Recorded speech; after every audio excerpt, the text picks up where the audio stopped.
Mozart and Brahms, the November Masterworks concert. Mozart and Brahms are really two of the composers that are right at the core of what we do. This cycle, though, is surprising because you don't put those things together every day, like normally, or like really ever. This is an early piece of Brahms. Brahms was a rising star composer in Germany, and he badly wanted to follow in Beethoven's footsteps to become the next great German symphonic composer. That's a daunting legacy to try to live up to, and Brahms was frankly a little intimidated by it, and so he thought he'd start a little easier, and instead of writing a symphony, he'd write a serenade.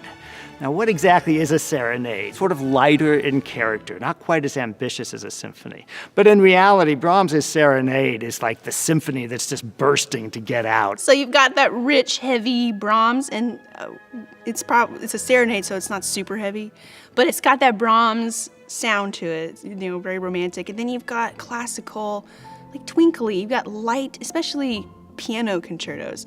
Mozart's piano concertos were twinkly, and that's like the only way I could describe them. They're twinkly and bubbly and just happy.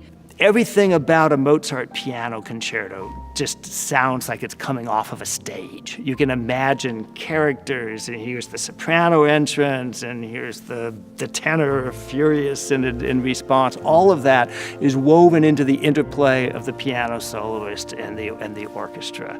This is really one of the great examples of that in Mozart's work. And then with that, you've got the Strauss waltzes, and when you think of a waltz, you think of Strauss. The piece that holds it all together, that I'm in many ways most intrigued by, is a piece that doesn't turn up very often on symphony concerts, but it comes from that same milieu of Vienna in the 19th century, late 18th, 19th century. It's Johann Strauss, the Emperor Waltz. It's that typical, you're swaying and you're swinging, you're just flying, and then 1, 2, 3, 1, 2, 3. Such a master. Such an elegant, polished craftsman, and so expressive in the music. The Emperor Waltz is probably his crowning achievement. It draws from really the same musical atmosphere that Brahms and Mozart drew from, that sort of Viennese world of poignant elegance. I'm sure after the show everyone will be singing and waltzing their way out. At least I will be.